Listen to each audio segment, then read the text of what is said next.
شمسيو زينا كسمعكم تقاومتي بوليتيكاዊ ፓርቲታት ኢትዮጵያ ቅስቀሳ ኣብ ዝተኸልከለሉ ናይ ጽሞና እዋን ፓርቲ ብልጽግና ኣብ ዝተፈላለዩ ከባቢታት ምልዓል ቀጽሉሎ ክብሉ ቅሬታኦም ኣቕሪቦም ሃገራዊ ቦርድ ምርጫ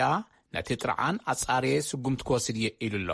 ኣዶ ወንበር ቦርድ ምርጫ ወይዘሪት ብርቱካን ሚደቅሳ ቅድሚ ሎሚ ብዛዕባ ዝነበረ ከይዲ ብዝምልከት ምዝተፈላለዩ ፖለቲካዊ ፓርቲታት ምይይጥ ኣካይደን ኣለዋ ይብል ጸብጻብ ከነዲ ኣባተ ካብ ኣዲስ አበባ ብኻልእ ዜና 18 ፓርቲታት ዝወዳደሩሉ ክልል ኣምሓራ ኣገደስቲ ናይ ምርጫ ናውቲ እናኣተው ምዃኖም ቤት ጽሕፈት ጨንፈር ቦርድ ምርጫ ክልል ኣምሓራ ኣፍሊጡ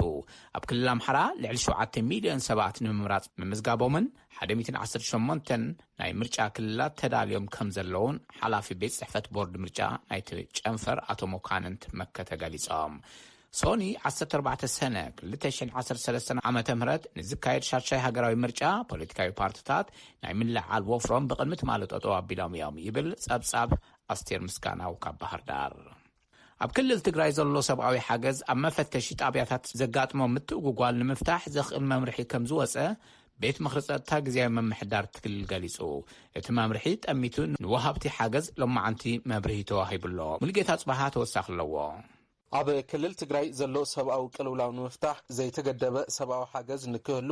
ህጹጽ ሓገዝ ምግቢ ንዘድልዮም ሰባት ድማ እቲ ሓገዝ ክበጽሖም ምግባር ይግባእ ዝብል ዓለም ለኸ ትካላት እናገለጹ ጸኒሖም እዮም በብእዋን ሓገዝ ናብ ህዝቢ ከይበጽሕ ብሓይልታት ኤርትራን ኢትዮጵያን ክልከላ ይፍጸም ዝብል ክስ እውን እናተልዓለ ጸኒሑ እዩ ኣብቲ ክልል ተበጻሕነት ሰብኣዊ ሓገዝ ንምቅልጣፍ ኣብ ጣብያታት ፍተሻ ጠሚቱ ሓድሽ መምርሒ ብቤት ምኽሪ ጸጥታ ትክልል ከም ዝወፀ ዋና ፈጻሚ ስራሕ ግዝያዊ መምሕዳር እቲ ክልል ዶክተር አብርሃም በላይ ገሊጾም እዮም እቲ መምርሒ ጠሚቱ ድማ ሎማዓንቲ ንሓገዝ ወሃብቲ ትካላት መብርሂ ኣብ ከተማ መቐለ ተዋሂበሎም ዶክተር አብርሃም በላይ ከም ዝገለጹዎም ኣብቲ ክልል ኣብ ጣብያታት ፍተሻ ሓገዝ እኽሊ ዝጽዓኑ ተሽከርከርቲ ብዘይ ገደብ ብህጹጽ ተፈትሾም ንክሓልፉ መምርሒ ከም ዝወፀ እዮም ሓቢሮም የአስቸኳይ ጊዜ ሰብአዊ እርዳታ የሚመለከታቸው አካላት ተፈቅዶ ለአደጋው ተገላጮች ወይ ተጎጂዎች በፍጥነት እንዲደርሱ ናይ ህጹጽዋን ሓገዝ ዝገብሩ አካላት ተፈቂዱሎም ኣሎም ረድኤት ናብ ሓደጋ ዝበጽሖም ወገናት ብቕልጡፍ ክበጽሕ ምእንታን ከምኒ ሕሩጭ ጥራምረ ሃነስቲ ምግቢ ዘይትን ናይ መግቢ ዓይነት ዘይኮኑ መድሓኒታት ናውቲ ሕክምና ክዳውንቲ ኮቦርታ ዝገጣጠሙ ገዛውቲ ታንከራት መጻሪ ማይን ብተወሳኺ ድማ ንናብራ ብመሰረታውነት ዘድልዩ ናውትታት ብዘይ ዝኾነ ገደብ ብዘይ ምትእጉጓል ኣብ ጣብያታት ፍተሻ ብቕልጡፍ ክሓልፉ ኩሎም አካላት ጸጥታ ድማ እዚ ተግባራዊ ክገብሩ አንፈት ተነጽረሎም ኣብቲ መምርሒ እውን ተኻቲቱ ይዘሎም እዚ ናይ ህጹጽዋን ሓገዝ ዝገብሩ አካላት ኣብ ኩሉ ቦታ ብዘይ ገደብ ክንቀሳቀሱ ተፈቂዱሎም ዘሎ እዮም ዝበሉ ሰራሕተኛታት ውድብ ሕብራት መንግስታት ፍቃድ ዘለዎም ሓገዝ ወሃብቲ ትካላት ብዘይ ገደብ ክንቀሳቀሱ ከም ዝተፈቀደ ዝገለጹ ዶክተር አብርሃም ዝተፈቀደሎም ናይ ውሽጢ ዓድን ወጻእን ማዕኸናት ዜና እውን ተፈቲሾም ክንቀሳቀሱ ይኽእሉ እዮም ኢሎም ናይ ውልቀ ሰባት ዝተፈላለዩ ሸቐጣት ድማ ሕጋውነቶም ብምርጋጽ ጣብያታት ፍተሻ ንክሓልፉ ክግበር እዩ ክብሉ ተዛሪቦም ሕጋውነት ዘለዎም ናይ ነዳዲ ተሽከርከርቲ ኣብ ናይ ፍተሻ ጣብያታት ተፈትሾም ንክሓልፉ ድማ ተፈቂዱ ኢሎም እቶም ዋና ፈጻሚ ስራሕ ኣብቲ መድረኽ እቲ ዝወፀ ሕጊ ኣብቲ ክልል ንዘለዉ ሓይልታት ኣምሓራን ኤርትራን ይምልከት ድዩ ዝብል ሕቶ ዝተልዓለ ኮይኑ ዝኾነ ይኹን ኣብቲ ክልል ኣብ ጣብያታት ፍተሻ ዝርከቡ ሓይልታት ጸጥታ በዚ መምርሒ ተገዛእቲ እዮም ዝብል ምላሽ ተዋሂቡ እዩ ተወሳኺ ድማ ኣብ ጣብያታት ፍተሻ ጉቦ ተቐቢሎም ዘሕልፉ ንብረት ዝዘርፉን ኣካላት ጸጥታ ኣለዉ ዝብል እውን ዝተልዓለ ኮይኑ ስነ ምግባር ዘይብሎም አባላት ክህልው ይኽእሉ እዮም ኮይኑ ግና እዚ ንመላእ እቲ ትካል ዝገልጽ ኣይኮነን ጥቆማታት እንተሃልዮም ድማ ርኢና ክንፈትሖ ኢና ዝብል ምላሽ ተዋሂቡ ኣሎ ኣብቲ ጉዳይ መብርሂ ንምሕታት ንጋዜጠኛታት ኣብ ዝተሰናደአ ናይ መግለጺ መድረኽ ንክሳተፍ ተረኺበ ነይሮም ኮይኑ ግና ናይ ወጻኢ ሚድያታት ክትሳተፉ ኣይትኽእሉን ስለ ዝተባሃለ ካብቲ መግለጺ ክንወፅእ ተገይሩ እዩ ንድምፂ ኣሜሪካ ሙልጌታ ጽባሃ መቐለም ነመስግን ሙልጌታ ኣብ መቐለ 400 ኩንታል ናይ ረድኤት እኽሊ ናብ መኽዘን ውልቀ ሰባት እንትራገፍ ልማዓንቲ ንግሆ ኣብ ቁፅር ምውዓሉ ፋና ብሮድካስት ጸብጺቡ እቲ እኽሊ ካብ ጅቡቲ ብቐጥታ ናብ መቐለ ኣዋሽ ተባሂሉ ዝጽዋዕ መኽዘን ክራገፍ እናተገብኦ ናብ ናይ ክልተ ሰባት መኽዘን እንትራገፍ ኣብ ቁፅር ውዒሉ ኣሎ ገናሒ መኪናን ሓጋዚኡን ሓዊሱ ሰዋናት መኽዘን ምርመራ ይግበረሎም ይብል እቲ ናይ ፋና ዜና ኣብ ክልል ኦሮሚያ ዞባ ምዕራብ ሸዋ ወረዳ ሜታ ወልቂጤ ኣብ ስራሕ መንገዲ ዝተዋፈሩ 9 ሰባት ብዕጡቃት ተቐቲሎም ኢሎም ኣመሓዳሪ እቲ ዞባ ኣቶ ድሪሳ ዋቁማ እቶም ኣመሓዳሪ ነቲ መጥቃዕቲ ዝፈጸምዎ ዕጡቓት ሸኔ እዮም ምስ በሉ እቲ ጉጅለ ተስፋ እናቆረፀ ስለ ዝኾነ እዩ ነዚ ተግባር ዝፍጽም ዘሎ ኢሎም ብቕድሚ ትማል ረቡዕ ምሸት ከምዚ ተፈጸመ እውን ሓቢሮም መንግስቲ ሸኔ እናበለ ዝጽውዖን ንርእሶም ናይ ኦሮሞ ነጻነት ሰራዊት ኢሎም ዝጽውዑን ደባይ ተዋጋዕቲ ወሃብ ቃል ዞባ ምዕራብ ብሊሱማ ጉታ ነቲ ቅትለት ኣይፈጸምናን ኣብ መሰረተ ልምዓት ዝሰርሑ ሰባት መቕታልን ንርእሱ ገበን እዩ ክብሉ ኣሉታ ሂቦምሉ መራሕቲ ናይቲ ደባይ ተዋጋዕቲ ኣብታ ሃገር ይረኣዩ ንዘለዉ ጸገማት ተሓታቲ መንግስቲ እዩ ክብሉ ንዝቐርቦም ክሲ ክምልሱ ጸኒሖም እዮም እቶም ዝተቐትሉ 8 ሰራሕተኛታትን ሓንቲ ምግቢ እተቕርበሎም ጓል ኣንስተይትን ብመኪና እናተጓዓዙ ከለዉ እዮም ኢሎም እቶም ዋና ኣመሓዳሪ ናይቲ ዞባ ብመሰረት ጸብጻብ ናኮርመልካ ብናይ ሕብረት ኣፍሪካ ኣካል ዝኾነ ኮሚሽን ናይ ሰብኣውን ህዝብን መሰላት ኣፍሪካ ኣፍሪካን ኮሚሽን ኦን ሂውማን ኤንድ ፒፕልስ ራይትስ ኣብ ክልል ትግራይ ንኣዋርሕ ብሰንኪ ዝቐጸለ ኣዕናዊ ግጭት ዓጸቦን ናይ ዘርኢ ምጽናትን ከም ዘስዓበ ናብ መጠንቀቕታ ዘምርሐ ተፈጺሞም ዝበሃሉ መጋህስታት ንዝካየድ ሓድሽ ምርመራ ብዘይወዓል ሕደር ጠጠው ከብሎ መንግስቲ ኢትዮጵያ ሓቲቱ መግለጺ ሚኒስትር ወጻኢ ኢትዮጵያ ነቲ ነጻ ምርመራ ዝተጋገየን ናይ ሕጊ መሰረት ዘይብሉን ክብል ብምንቃፍ ኣብ ክንድኡ ናይ ሓባር ምርመራ ክካየድ ኣለዎ ኢሉ ኣባላት ናይቲ ዝተመስረተ ሓድሽ ኮሚሽን ግን ተፈጺሞም ዝበሃሉ መጋህስታት ሰብኣዊ መሰላት ምርመራ ክቕጽል እዩ ኢሎም ዝጀመርናዮ ጠጠው ኣይብልን ኢሎም ናይቲ ኮሚሽን ምክትል ኣቦ ወንበር ሮሚ ጎይ ሉሙምቦ ትማል ሐሙስ ንጋዜጠኛታት ኣብ ዝሃቦ መግለጺ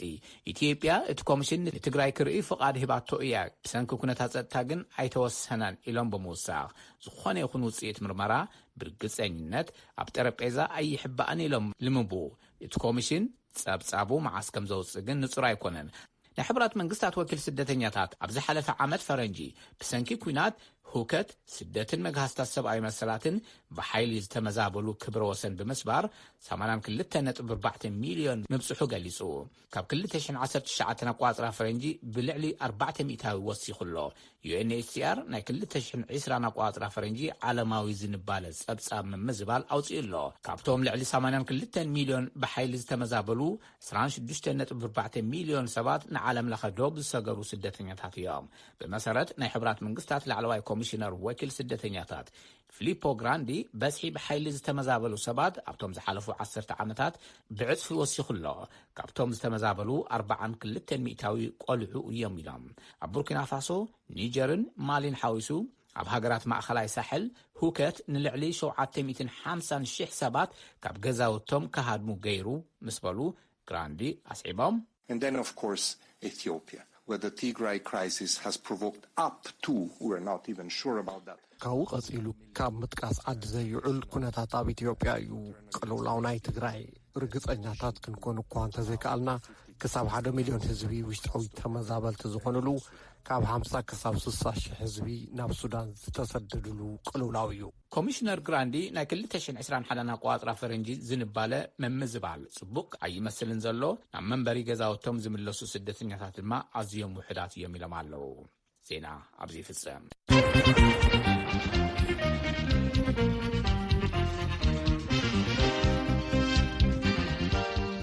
የቅንያልና ገብረ እዚ ሬድዮ ድምፂ ኣሜሪካ እዩ ካብ ዋሽንግተን ዲሲ ናብ ዝቕጽል ሪፖርት ክንሰግር ተወልደ ድመጽቲ ኣብ ኢትዮጵያ ኣብቲ ቀዳማይ ሚኒስትር ኣብይ ኣሕመድ ስልጣን ቅድሚ 2 ዓመት ካብ ዝሕዝ ንፈለማ ግዜ ዝተዳለወ ምርጫ ድምፆም ንሶኒ ንምሃብ ይዳለውሎም ኣዲስ ኣበባ ትርከብ ወኪልና ሄዘር መርዶክ ዛጊት ዝተኸሰቱ ትርኢታት ዝለዓለ ሓሳብካ ምግላጽ ዝተረኣየሉን ኣብ እዋን ወፍሪ ድማ ምርጫ ዓፈና ዝተፈጸመሉን ኣብ ሓደ ክልል ኩናት ዝካየደሉን መረጻ ዘይተኣናገደሉን ኩነታት ኮይኑ ይሓልፍ ከም ዘሎ ጠቒሳላ ዝርዝሩ በትረ ስልጣን ካቕርበ እዩ ኣብ ኣዲስ ኣበባ ዝተረኣየ ወፍሪ መረጻ ውቁብ ኢሎም ይገልጽዎ ሓለፍቲ መገዲ ከምዚ ዝኣመሰለ እዋን ሓሳብካ ብነጻ ትገልጸሉ ግዜ ኣብ ኢትዮጵያ ተራእዩ ኣይፈልጥን እውን ይብሉ ካብኣቶም ሓንቲ ሜላት ተስፋይ ትበሃል ከምዚ ትብል ካሁን በፊት ባየነው ምንም ያየነው ነገር የለም በምርጫው in the past ምርጫ ዝምልከት ከምዚ ዝመስል ኣብ ሕሉፍ ኣይተራእየን ናብራ ኸቢሩ ኣብ ዝቐረባ እዋናት ሰባት ብሰንኪ ግጭት ሞይቶም እዮም መረጻ መእረም ክኾን እዩ ዝብል ተስፋይ ሎሚ ነጻነት ኣሎ ተቃዋምቲ ፓርቲታት ብነጻነት ወፍሪ መረጻ ገይሮም እዮም ዲሞክራሲያዊት ሃገር ክትህሉ እያ ዝብል ተስፋ ኣለና ኣብቲ 49 ፓርቲታትን ልዕሊ 8,000 ሕፁያትን ንኣባላት ሃገራውን ክልላውን ኣብያተ ምኽሪ ዝወዳደረሉ ምርጫ ሶኒ ኣድመፅቲ ናብ ንቑጣታት መረፃ ክውሕዙ እዮም። ገለ ሕፅያት ከም ዝብልዎ መረፅቲ ብዛዕባ ቁጠባውን ፖለቲካውን ለውጢ ከምኡውን ጸጥታ ስግኣት ኣለዎም። ሕፁይ ፓርላማ ተውፊቅ ዓብዱላሂ ከምዚ ይብል But among the most important issues is that, we should have tranquility and peace prevailing in all parts of Ethiopia. ካብ መንጎኦም እቲ ኣገዳሲ ቅሳነትን ሰላምን ኣብ መላእ ኢትዮጵያ ምንጋስ እዩ። ንሱ ክዛረብ ከሎ ወላ እውን ኣብ ትግራይ ቀፂሉ ዘሎ ውግእን ኣብ ካልኦት ከባቢታት እታ ሃገር ውጥረት እንተሓየለ መዓልቲ መረፃን ድሕሪኡን ሰላማዊ ክኾን እዩ ይብል። ኩናት ናይ ትግራይ ዝሓለፈ ሕዳር ዝተወልዐ ንናሓሰ ተመዲቡ ዝነበረ ሃገራዊ ምርጫ ብሰንኪ ኮቪድ-19 ድሕሪ ምንውሑ እዩ። ትግራይ ናይ ገዛእ ባዕላ ምርጫ ኣተኣናጊዳ እያ። ፌደራላዊ መንግስቲ ግና ዘይሕጋዊ ኢልዎ እዩ። ውግእ ተወሊዑ ሎሚ ኣሽሓት ሞይቶም ሚልዮናት ድማ ተፈናቂሎም ወይ ከዓ ካብ ሃገሮም ወፃኢ ተሰዲዶም። ሰበስልጣን ሕቡራት ሃገራት ኣብ ገለ ከባቢታት ትግራይን ጎረባብታን ጥምየት ኣትዩ ኣሎ ይብሉ። ትግራይ ኣይትመርፅን እያ። ርእቶኦም ዝሃቡ ገለ ሕፅያት ግና ኩናት ኣብ ዝቐጸለሉን ሰብኣዊ ቅልውላው ኣብ ዝተፈጠረሉን እዋን እውን እንተኾነ መረፃ ክካየድ ኣለዎ ባህልቲ እዮም። ሓደ ካብኦም ናብ ፓርላማ ዝወዳደር ኣቶ ዮሃንስ መኮነን እዩ። ከምዚ ይብል I can understand the crisis, but we cannot stop in the meantime. We should solve the problems. We should assist our people. እቲ ቅልውላው ከም ዘሎ ይርዳእኒ እዩ፣ ግን ንመስርሕ ምርጫ ክዓግቶ ኣይክእልን እዩ። ጸገማትና ክንፈትሖም ኣለና፣ ህዝብና ክንሕግዝ ኣለና፣ ጸገማቶም ክነቃልል ይግባእ። ከምኡ ኮይኑ እውን ውፅኢቱ ብዘየገድስ ክንቅጽል እዩ ዘለና። ኣቶ ዮሃንስ ወሲኹ ኣብ እዋን ወፍሪ ምረጹኒ ሰልፍታት ገዛእ ፓርቲ ኣብ ዝተኻየድሎም ስፍራታት ምዕጻው ቤት ጽሕፈት ፓርቶም ሓዊሱ ዓፈና ነይሩ እዩ ይብል። ኣብ ትግራይ ኩናት ኣብ ዝቐጸለሉ እዋን ኣብቲ መረፃ ቀዳማይ ሚኒስትር ኣብዪ ኣሕመድ መንበሮም ሒዞም ክቕጽሉ እዮም ዝብል ትጽቢት ኣሎ። ቀዳማይ ሚኒስትር ኣብዪ ኣሕመድ ን20 ዓመታት ከይተፈትሐን ዝጸንሐ ደውታ ምስ ኤርትራ ንምድቃስ ዝሕግዝ ውዕል ሰላም ተፈራሪሞም ከምኡውን ንኢትዮጵያ ኣብ ጎደና ዴሞክራሲ ኣእትዮማ ብዝብል ቅድሚ 2 ዓመት ሽልማት ኖቤል ሰላም ከም ዝተቐበሉ ይዝከር። ገለ ተሓለቕቲ መሰላት ግና ታሪክ መረፃ ኢትዮጵያ ነቲ ኣብ ስልጣን ዝህሉ ፓርቲ ዓብላሊ ዓወት ዘረክብ ከም ዝኾነ እዩ ዝዛረቡ። ናይሎም ዘመን ምርጫ ፍልይ ዝበለ ክኾን ከም ዝኽእል ይግምቱ። ካብ ማሕበራት ደቂ ኣንስትዮ ስሂን ተፈራ ከምዚ ትብል I don't think we'll ever go back to a system where we have 100% one political party in the parliament anymore. So in that sense, I think it's actually quite big. ሓደ ፓርቲ ኣብ ፓርላማ 100% ዓብላላይ ናብ ዝኾነሉ ስርዓት ደጊም ክንመለስ ኢና ዝብል እምነት የብለይን። ብመንጽር እዚ ብዙሕ ኣፈላላይ ኣሎ። ኢትዮጵያ ከምዚ ተኸፋፊላ ኣይትፈልጥን ትብል ስሂን ሓቀኛ ውድድር መረፃ ምስ ዝካየድ ኣዎንታዊ ለውጥታት ናብዛ ሃገር እዚኣ ክመጽእ እዩ ዝብል ተስፋ ከም ዘለዋ ጠቒሳ ይብል ወኪልና ሄዘር ሞርዶክ ትማል ሐሙስ ዝለኣኸቶ ሪፖርት